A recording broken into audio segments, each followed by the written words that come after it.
नमस्कार, फटाफट 100 में स्वागत है आप सभी का। आपके साथ मैं हूं सोनल दहिया। खबरों की शुरुआत करेंगे। पूर्व वित्त मंत्री अरुण जेटली की पुण्यतिथि आज। पीएम मोदी ने ट्वीट कर किया अरुण जेटली को याद। बोले, मुझे अपने दोस्त की बहुत याद आ रही है।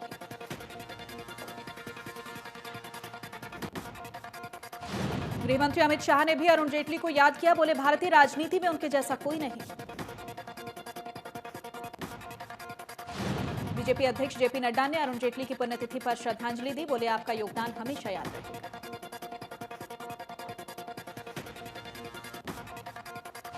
दिल्ली में आज कांग्रेस वर्किंग कमेटी की बैठक होनी है। संगठनात्मक मुद्दों पर चर्चा की जाएगी। इस बैठक में नए कांग्रेस अध्यक्ष के नाम पर चर्चा हो सकती है।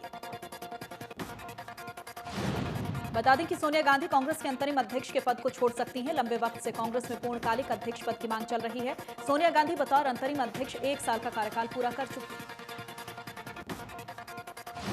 कांग्रेस में बदलाव की मांग करते हुए सीडब्ल्यूसी के सदस्यों, पार्टी सांसदों और पूर्व मंत्रियों समेत पार्टी के शीर्ष 23 नेताओं ने कांग्रेस की अंतरिम अध्यक्ष सोनिया गांधी को पत्र लिखा है और पूर्णकालिक अध्यक्ष की मांग की।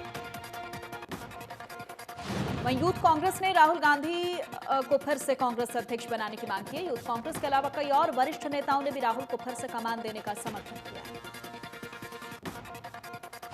भारत चीन सीमा विवाद पर बोले सीडीएस विपिन रावत, सैन्य विकल्पों पर अब नहीं करेंगे कोई चर्चा। कोरोना संकट के बीच यूजीसी के फाइनल एग्जाम करवाने पर सुप्रीम कोर्ट में सुनवाई आज। परीक्षा को लेकर सुप्रीम कोर्ट आज सुनाएगा फैसला। दिल्ली एनसीआर में बारिश के आसार। हरियाणा के गुरुग्राम, सोनीपत, यूपी के गाजियाबाद, नोएडा समेत पूरी दिल्ली में हो सकती है बारिश। मौसम विभाग ने जताई संभावना। कोरोना संकट के बीच शेयर बाजार में जारी तेजी। 132 अंकों की बढ़त के साथ खुला बाजार। कई कंपनीज के शेयर में दिखा उछाल। पूरी दुनिया में कोरोना की वैक्सीन पर काम चल रहा है। इसी कड़ी में ऑक्सफोर्ड की बनाई हुई वैक्सीन के तीसरे फेज का ट्रायल आज से शुरू होगा। कोरोना की लगातार बढ़ रही रफ्तार। पूरी दुनिया में कुल मरीजों का आंकड़ा हुआ 2,35,81,888। अब तक 8,12,000 से ज्यादा की मौत। अमेरिका में कोरोना ने मचाई सबसे ज्यादा तबाही। अब तक सामने आए कोरोना के 58,74,146 केस। कोरोना के चलते 1,80,000 लोग अपनी जान गंवा बैठे। ब्राजील में भी कोरोना का कहर नहीं थम रहा है। लगातार बढ़कर मरीजों की संख्या 36 लाख के पार चली गई है। अब तक 14,000 की मौत हो चुकी है। 27,09,638 मरीज रिकवर। रूस में भी जारी कोरोना का कोहराम। अब तक सामने आए कोरोना के 9,56,749 केस। जानलेवा वायरस ने ली 16,383 लोगों की जान। दक्षिण अफ्रीका में कोरोना से लोगों में दहशत का माहौल। अब तक सामने आए 6,09,773 नए केस। 13,000 से ज्यादा की मौत। पाकिस्तान में कोरोना से 6,235 की मौत। अब तक सामने आए कुल 2,92,765 मरीज। 10,694 केस एक्टिव। देश में रिकॉर्ड स्तर पर बढ़ रही है कोरोना मरीजों की संख्या। एक दिन में 61,749 केस सामने आए। 846 लोगों की मौत हो गई। कुल मरीजों की संख्या 31 लाख के पार। महाराष्ट्र में कोरोना के एक दिन में 10,441 से ज्यादा मामले सामने आए हैं। 258 मरीजों की मौत हो गई। 6,82,000 से ज्यादा संक्रमित मरीज। तमिलनाडु में 24 घंटे में सामने आए कोरोना के 5,975 नए केस। 97 मरीजों ने गंवाई जान। अब भी 53,541 केस एक्टिव। आंध्र प्रदेश में कोरोना लगातार बढ़ रहा है। कुल मरीजों का आंकड़ा हुआ 3,53,000 के पार। अब तक 2,60,000 लोग अपनी जान गंवा बैठे। उत्तर प्रदेश में कोरोना से बुरा हाल। एक दिन में सामने आए 5,325 नए केस। 59 मरीजों की हुई मौत। अब भी 49,242 केस एक्टिव। दिल्ली में फिर बढ़ रही है कोरोना मरीजों की संख्या। 24 घंटे में सामने आए 1,450 नए केस। 16 लोगों की हुई मौत। अब तक 11,778 केस है।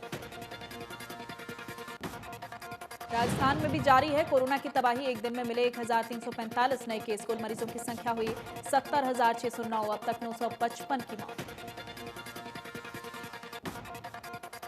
पंजाब में कोरोना से दहशत का माहौल। लगातार बढ़कर मरीजों की संख्या हुई 41,779। वायरस ने ली 1,086 लोगों की जान।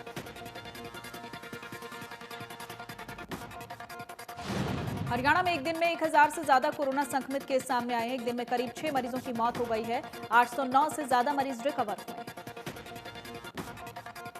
हरियाणा में कुल 54,000 से ज्यादा कोरोना संक्रमित केस, 60,961 से ज्यादा कोरोना मरीजों का चल रहा है इलाज। कुल 603 कोरोना मरीजों की मौत। पंचकुला में फूटा कोरोना बम, एक साथ सामने आए 67 नए केस। हरियाणा विधानसभा के 6 कर्मचारी भी कोरोना संक्रमित, सीएमओ जसजीत कौर ने की पुष्टि। विधानसभा अध्यक्ष ज्ञानचंद गुप्ता के भांजे अमित को भी कोरोना हुआ है, जिन्हें आइसोलेट किया गया।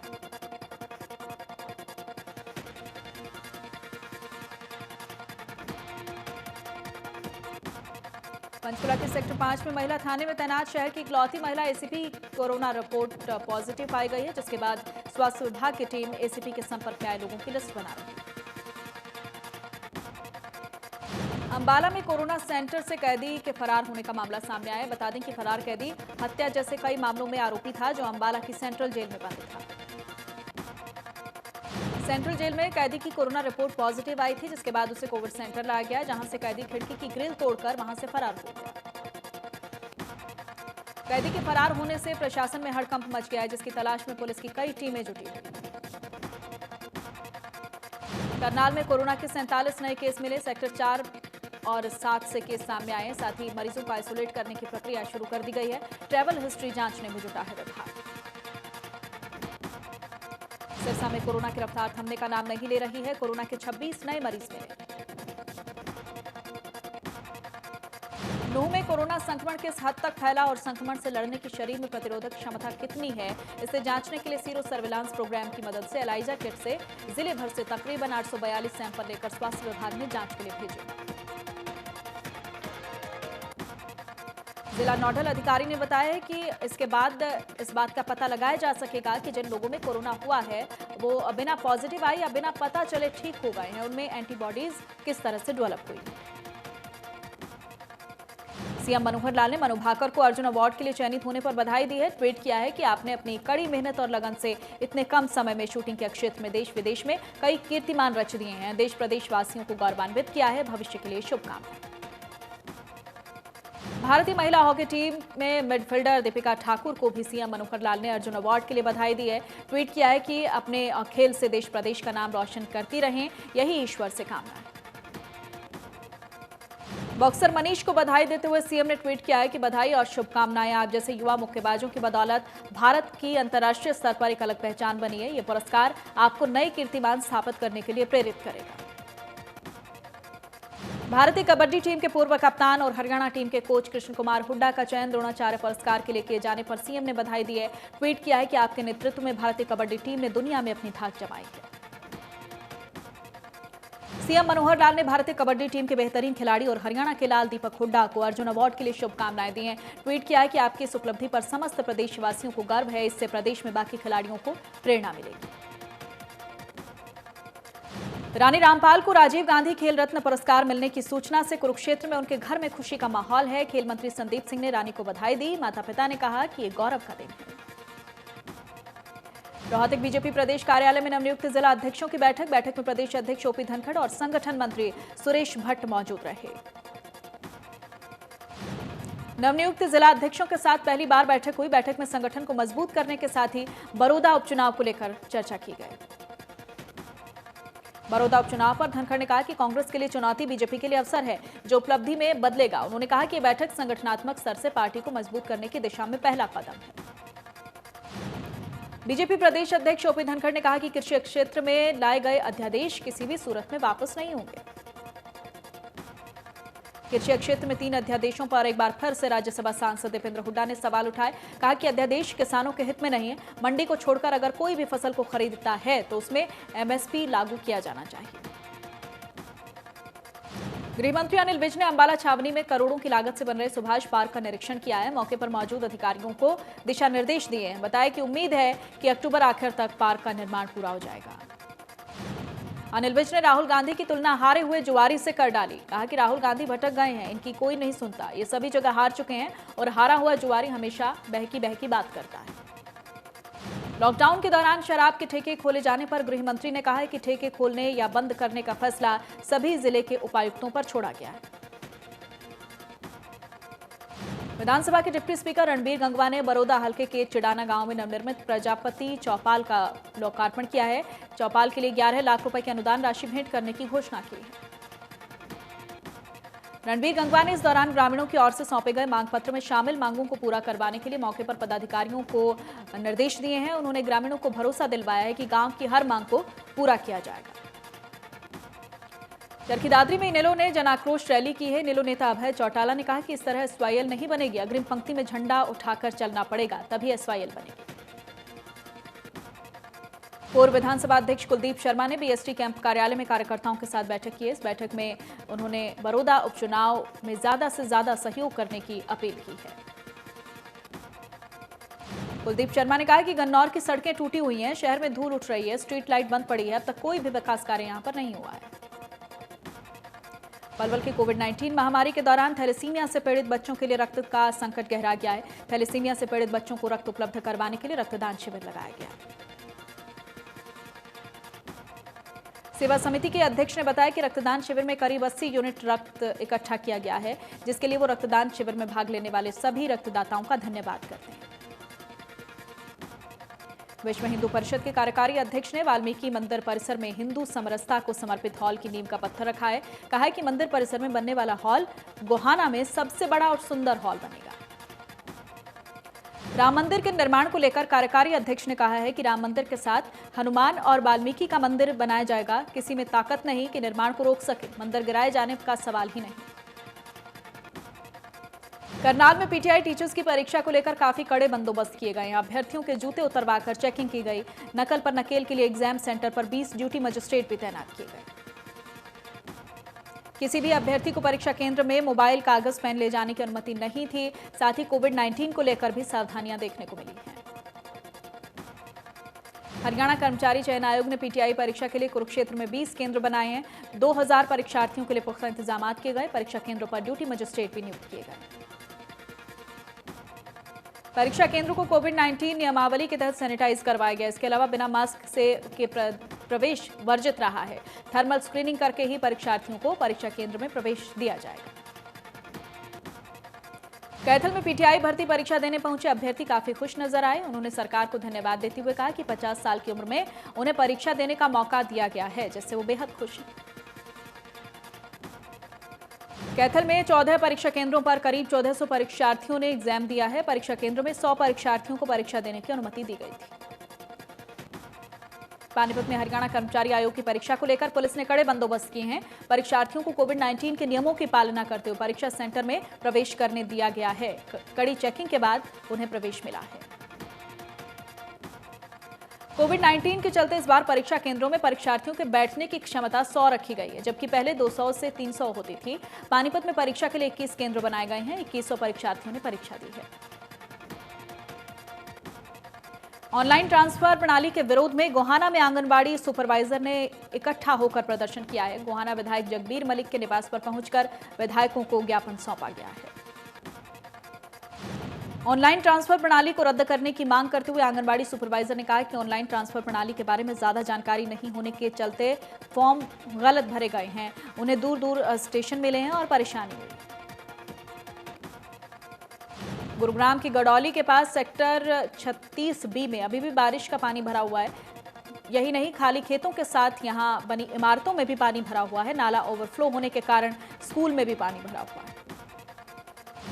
मामले की शिकायत कई बार प्रशासन से की जा चुकी है, लेकिन अभी तक पानी नहीं निकला है। पिछले 4 दिनों से इसी तरह पानी स्कूल और उसके आसपास दूसरी इमारतों के साथ खाली खेतों में भरा हुआ है, जिससे लोगों को परेशानी हो रही है।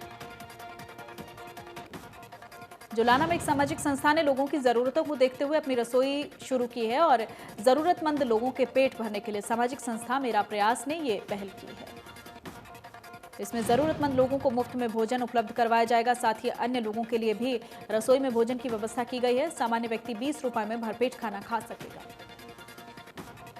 सोनीपत के मुरथल में दर्दनाक सड़क हादसा हुआ है। मुरथल ढाबे पर खाना खाने आए 5 में से 4 दोस्तों की सड़क हादसे में मौत हो गई है। कार और ट्रक में इतनी जबरदस्त टक्कर हुई कि कार के परखच्चे उड़ गए। झज्जर के सालाबास में गुजर रही जवाहरलाल नेहरू कैनाल से बरामद हुई युवती और युवक के शव की पहचान हो गई है। दोनों सोनीपत के गांव गुहना के रहने वाले हैं। पुलिस ने पूरे मामले का खुलासा करते हुए बताया कि दोनों ने घर से भागकर पिछले दिनों शादी की थी। बाद में इनके परिजनों ने इन्हें सफीदो गांव से बरामद किया। परिजनों ने दोनों की हत्या की है और शव नहर में फेंक दिए। बवानीखेड़ा के बलियाली माइनर पर गली सड़ी अवस्था में युवक की डेड बॉडी मिली है, जिसकी सूचना पाकर पुलिस मौके पर पहुंची है। युवक की उम्र 35 साल से ऊपर बताई जा रही है। डेड बॉडी काफी पुरानी भी है। कुरुक्षेत्र के पेहोवा में गैंगवार में गोलियां चलने से सनसनी फैल गई है। गोली लगने से पैरोल पर आया मोनू मौके पर ही ढेर हो गया और बेखौफ आरोपी फरार हो गए। पुलिस ने मौके पर पहुंचकर सबूत जुटाए।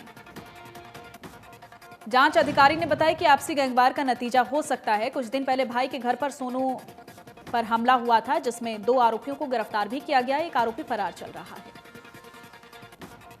पानीपत में हनी ट्रैप का मामला सामने आया है, जिसमें पानीपत ग्रामीण के कांग्रेसी नेता को पुलिस ने गिरफ्तार किया है। महिला ने शिकायत दी है कि सनौली थाने के पुलिसकर्मी और 2 अंधे लोगों ने नौकरी दिलवाने के बहाने उसके साथ सामूहिक बलात्कार किया।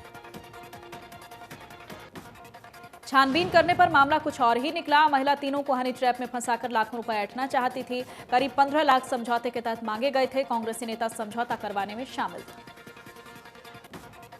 किसान के बैंक खाते में ट्रांसफर करके धोखाधड़ी मामले में गोहाना पुलिस को बड़ी कामयाबी मिली है। पुलिस ने आरोपी युवक को गिरफ्तार किया है। आरोपी युवक ने बैंक कर्मी और साथियों के साथ मिलकर किसान के खाते से 7 लाख रुपए ट्रांसफर किए थे। किसान के आधार कार्ड पर नया सिम लिया गया है। उसी नंबर से खाते से लिंक करवा ऑनलाइन ठगी को अंजाम दिया गया। बैंककर्मी ने पीड़ित किसान का आधार कार्ड उपलब्ध करवाया था।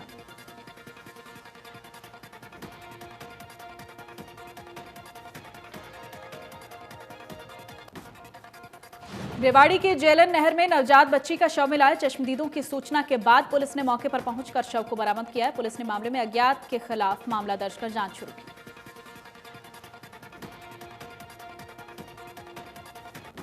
सोनीपत के सेक्टर 23 में काम नहीं करने पर अपनी 82 साल की बुजुर्ग सास पर 3rd डिग्री टॉर्चर करने वाली बेरहम बहू को आखिरकार पुलिस ने गिरफ्तार कर लिया।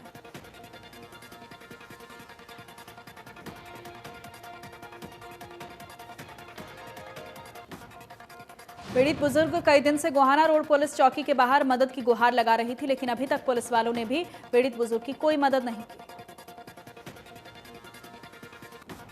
फतेहाबाद रतिया रोड बाईपास के पास 2 गाड़ियों के बीच भीषण टक्कर हो गई है। एक व्यक्ति की मौत हो गई, जबकि 10 लोग घायल हो गए। हादसे के बाद गाड़ी में सवार लोगों को स्थानीय लोगों ने बाहर निकाल दिया। टक्कर इतनी जबरदस्त थी कि दोनों गाड़ियों के परखच्चे उड़ गए। पानीपत के अलपुर गांव में युवक ने जहर खाकर सुसाइड कर लिया। सुसाइड नोट में अपने गांव के युवकों पर मारपीट और दुकान तोड़ने के साथ टॉर्चर करने का आरोप लगाया। परिजनों ने इंसाफ की मांग की। परिजनों का कहना है कि युवक के साथ मारपीट की गई है, दुकान को तोड़ा गया है, लेकिन उसके बाद पंचायत में समझौता हो गया। कुछ ही दिन बीतने के बाद युवक को फिर से प्रताड़ित किया जाने लगा। पानीपत के गांव पत्थरगढ़ में जंगली कुत्तों ने भेड़ बकरियों को अपना शिकार बनाया है और गांव में करीब 65 भेड़ बकरियों को मौत के घाट उतार दिया।